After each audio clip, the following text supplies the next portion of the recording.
Hey guys, how are you doing? My name is Jesus, and I am blessed today to be with Susana Santiago. Susana. She's my beloved. She's just the reason of my being here today. Dimitri invited us to talk about any issue and any subject and something that perhaps we can offer some advice. And I have had many blessings in my life, but I think the biggest one perhaps is that I've been touched by love.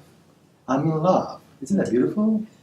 And I just thought that since we have this beautiful connection, that perhaps there would be some insights that we can share with our audience about relationships. How about that? Absolutely.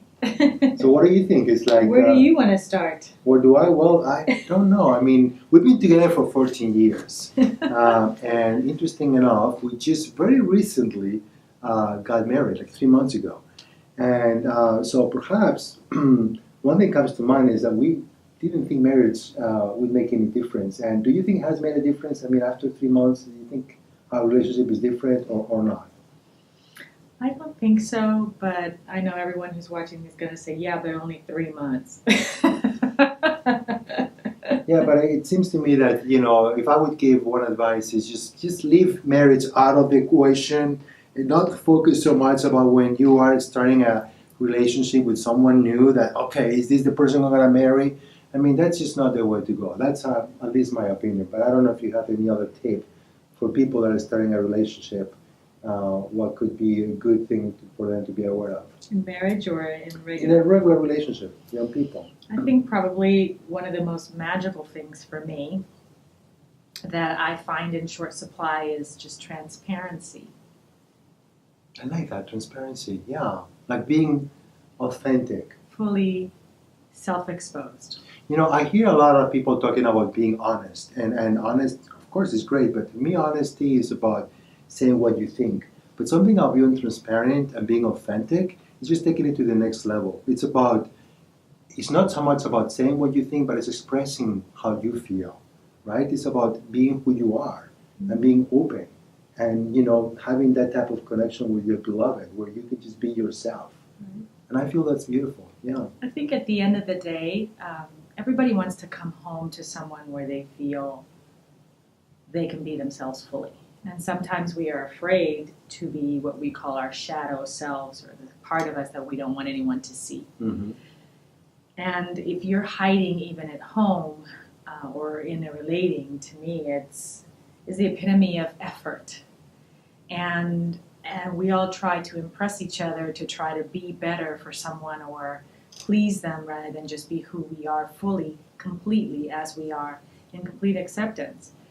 And when you do that, yeah, you subject yourself to rejection and vulnerability, but at the same time, you start to see whether this person and you will actually be able to co-navigate in the future. And if you don't, then I like to say thank God and move on, because you're inevitably avoiding what is inevitable, which is future pain. But if you put it all out there, what you see is what you get, right? That was the concept we learned in school at, what was that program? Excel, WYSIWYG. I don't know what that was, but I know. That sounds amazing. But that's who you are. And if you can be yourself with someone fully, that is the biggest gift.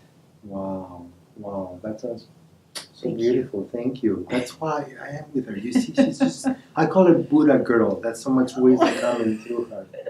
But I have to say, you are talking about transparency, about being yourself. And for me, it's also about freedom, right? Mm-hmm. Sometimes people have this association about getting into a relationship. It means like all of a sudden I'm contrived and I get into, boundaries and norms. And for us, it's been the opposite. It's like the best gift that we can give to each other is the gift of freedom. Like, be yourself. I am myself, and you be yourself. And not to create any kind of restrictions in how we're being with each other, which I think is a pitfall in relationships. And by the way, you use the word relating as opposed to relationship, and I love it because the word relating seems that it's something that is new, that is happening as we speak. It's not a relationship that we have that is stuck in stone. Yes, and it's something you possess. Correct. So that's why, when I talked before about marriage, Some people think, oh, I get married and then I tie the knot. And no. That's just not going to work. And if you think so, that's going to change the relationship for worse. So the reason that why I think we are enjoying this relating before marriage or after marriage is because we understand the value of freedom and transparency and being authentic with each other. Well, I think that in marriage and even in girlfriend and boyfriend, I think that has to be redesigned. The traditional sense of marriage, in the way that it used to be, is up for reevaluation and redesign. And it's one that you can be together without expectation and fully committed, even in uncertainty, because that's what really triggers people, is the uncertainty of being together without expectation. Yes, ultimately to really love, is to want the best for your partner. And you cannot want the best for your partner if you're putting conditions in that love.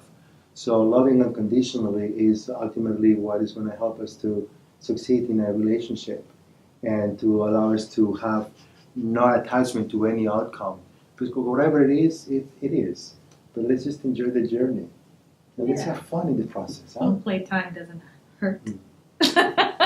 Well, hopefully this was helpful, and if it was, you can invite us back and we'll come back and we'll do another video for you. But thank you so much. We love you, and we wish you the best as you engage in first-time relationships. Yay! Bye.